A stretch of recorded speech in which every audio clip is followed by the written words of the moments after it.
एक बार देवर्षि नारद महर्षि वाल्मीकि के आश्रम में पधारे।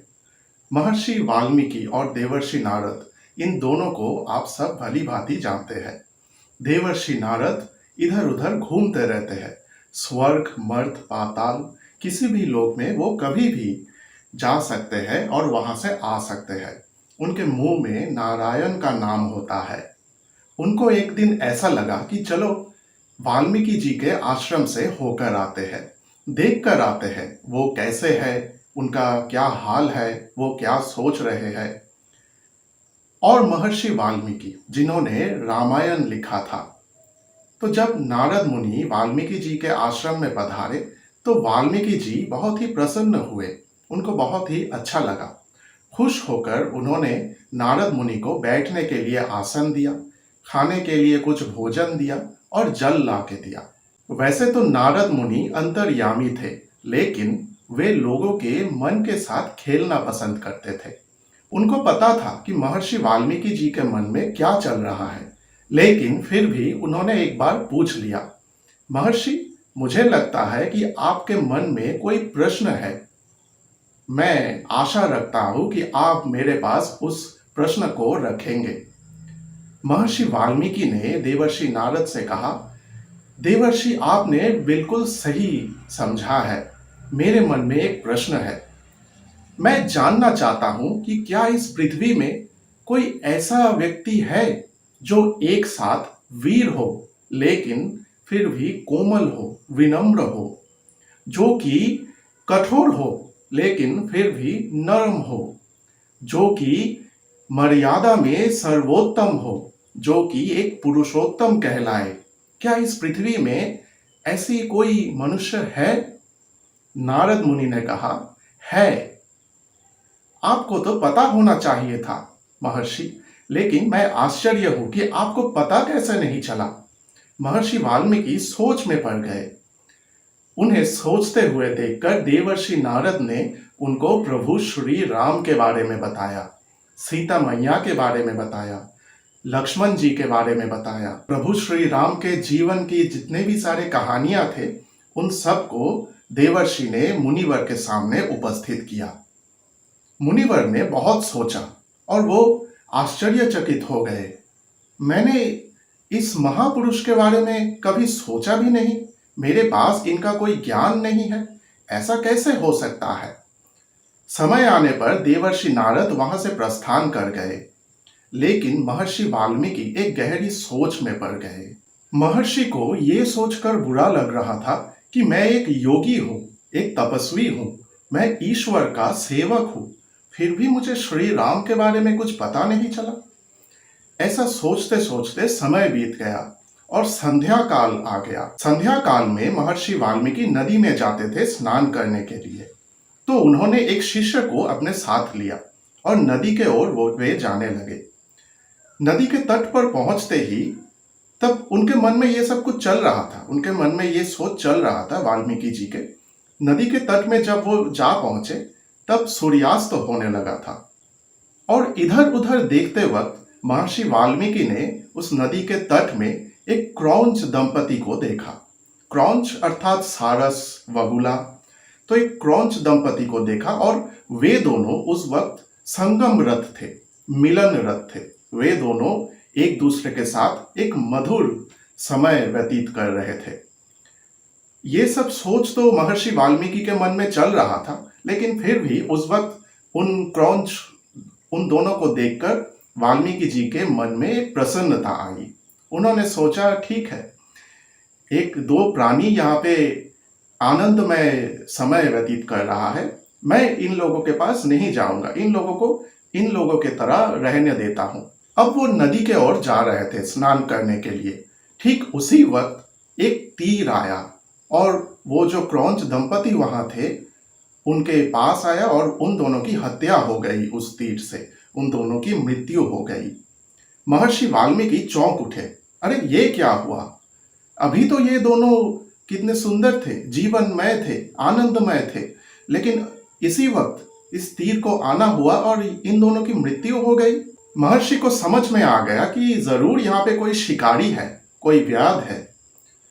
अब फिर से महर्षि वाल्मीकि दुखी हो गए।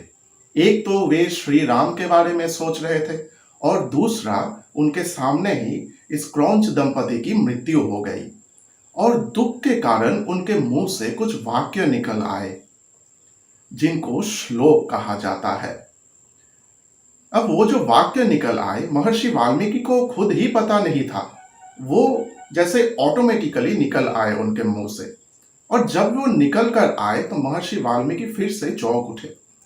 उन्होंने अपने शिष्य को कहा, देखो वत्स, मैंने इसके बारे में सोचा नहीं था, लेकिन फिर भी ये मेरे मुंह से निकल आया। शोक के कारण ये मेरे मुंह से निकला है, तो इसको श्लोक कहा जा सकता है। ये जो हम श्लोक के बारे में सुनते हैं, जो श्लोक हमें सारे मंत्रों में मिलते हैं, स्तोत्रों में मिलते हैं, उनका एक मीनिंग है, लेकिन उनका एक मीनिंग ये भी है कि वो शोक के कारण उनका उत्पत्ति हुआ था। शायद इसीलिए भी उनको श्लोक कहा जाता है। महर्षि वाल्मीकि अपने शिष्य के साथ आश्रम लौट आए। अब उनके मन में दुख के दो कारण थे। एक तो प्रभु श्री राम के बारे में वो सोच रहे थे और दूसरा उस क्रौंच दंपति की मृत्यु उनके आंखों के सामने जो हुई थी।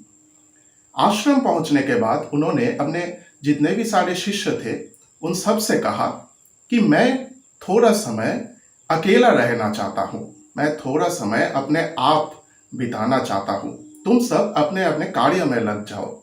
सबको विदा करके महर्षि वाल्मीकि अपने आसन पर बैठ गए और उन्होंने अपने आंखें बंद की और योग में चले गए। योग अवस्था में वो चले गए। ब्रह्मलोक में बैठकर प्रजापति ब्रह्मा को ये सब कुछ दिख रहा था। वो देख रहे थे कि महर्षि वाल्मीकि के मन में क्या चल रहा है। उन्होंने सोचा, चलो मैं नीचे जाकर वाल्मीकि से मिलकर आता हूं, शायद उसके मन में जो चल रहा है मैं उसको सुलझा सकता हूं। तो वो प्रकट हो गए महर्षि वाल्मीकि जी के सामने और उन्होंने पुकारा कि वाल्मीकि, मैं आया हूं, आंखें खोलो। महर्षि वाल्मीकि जी ने आंखें खोला और उन्होंने सामने ब्रह्मा जी को देखकर उनको प्रणाम किया, साष्टांग प्रणाम किया और कहा, प्रभु आप इस वक्त? ब्रह्मा जी ने कहा, तीनों लोक में क्या चल रहा है, किसके मन में क्या है, कहाँ क्या हो रहा है, मुझे सब कुछ पता होता है वत्स। मुझे ये भी पता था कि तुम्हारे मन में क्या चल रहा है, इसलिए तुम्हारे इस उलझन को सुलझाने के लिए मैं आया हूं। महर्षि ने कहा, प्रभु क्या त्रुटि रह गई मेरे योग तपस्या में कि मुझे श्री राम के बारे में नहीं पता चला, मुझे भगवान विष्णु के इस अवतार के बारे में पता नहीं चला। ब्रह्मा जी ने कहा, तुम्हें इसलिए पता नहीं चला क्योंकि अभी इसकी समय नहीं हुई थी। समय आने से पहले कुछ भी नहीं होता। तुम्हारे तपस्या में कोई त्रुटि नहीं है। मैं तुम्हें आशीर्वाद देता हूं। अब मेरे प्रस्थान के बाद तुम फिर से योग अवस्था में चले जाओ, तुम्हें सब कुछ पता चल जाएगा, सब कुछ ज्ञात हो जाएगा। तुम्हें एक महत्वपूर्ण काम करना है। वाल्मीकि जी ने कहा, कैसा काम? ब्रह्मा जी ने कहा, वत्स, तुम्हें रामायण लिखना है। अब योग अवस्था में जाकर श्री राम के बारे में तुम्हें जो कुछ भी पता होगा, जो कुछ भी ज्ञात होगा, उन सब को लिखकर तुम्हें इस पूरे विश्व के सामने रामायण प्रस्तुत करना है, उनका गुण कीर्तन करना है। मैं तुम्हें एक दायित्व देकर जा रहा हूं, तुम कार्य शुरू कर दो। और ब्रह्मा जी वहां से प्रस्थान कर गए। ब्रह्मा जी से मिलने के बाद महर्षि वाल्मीकि के मन में थोड़ा सा एक शांति आया और वे फिर से आंखें बंद करके योग अवस्था में चले गए। उनको सब कुछ पता चलने लगा, श्री राम के बारे में, उनके जीवन के बारे में सब कुछ। राजा दशरथ, उनके 3 रानियां, राम जी के वनवास, लंका में जाना, रावण का वध, सब कुछ पता चल गया। और ऐसे ही शुरू हुआ रामायण लिखने का काम। कितना अच्छा लगता है ईश्वर के बारे में बात करने में, कितना अच्छा लगता है भगवान के बारे में बात करने में, प्रभु श्री राम के बारे में बात करने में। मुझे बहुत अच्छा लगता है। शायद आपको भी इस एपिसोड को सुनने के बाद मज़ा आया होगा और प्रभु श्री राम के प्रति आपके मन में भक्ति भाव जाग उठा होगा। मेरी एक ख्वाहिश थी कि मेरे इस चैनल में मैं महाभारत और रामायण को पूरे आपके साथ शेयर कर सकूं। पूरा जो कुछ भी है रामायण और महाभारत में एक एक करके एपिसोड वाइज आपके साथ शेयर कर सकूं। रामायण के बारे में मैं अभी शुरू कर रहा हूं। महाभारत के बारे में मैंने स्टार्ट कर दिया है। मेरे इसी चैनल में एक अलग सा प्लेलिस्ट है, अगर आप जाके वहाँ पे देखेंगे तो बहुत सारे एपिसोड्स ऑलरेडी मैंने वहाँ पर अपलोड किया है। रामायण के बारे में मैंने अभी शुरू किया है, प्रभु श्री राम के आशीर्वाद को लेकर और आपके अनुमति को लेकर मैं आगे बढ़ना चाह रहा हूँ। कैसा लग रहा है मेरे इन एपिसोड्स को सुनकर, कहानियों को सुनकर? आप कमेंट में मेरे साथ शेयर कर सकते हैं। अगर मुझसे कोई भूल हो रही हो, कोई त्रुटि है मेरे इस प्रेजेंटेशन में, तो मैं आपके कमेंट में उन सबको पढ़कर अपने आप को रेक्टिफाई कर पाऊंगा। तो अगले एपिसोड में हम और भी आगे बढ़ेंगे इस कहानी को लेकर। बाद में क्या हुआ वो बहुत ही एक्साइटिंग है और उस कहानी में और भी बहुत कुछ एलिमेंट्स होंगे जो बहुत अच्छा लगने लगेगा आपको।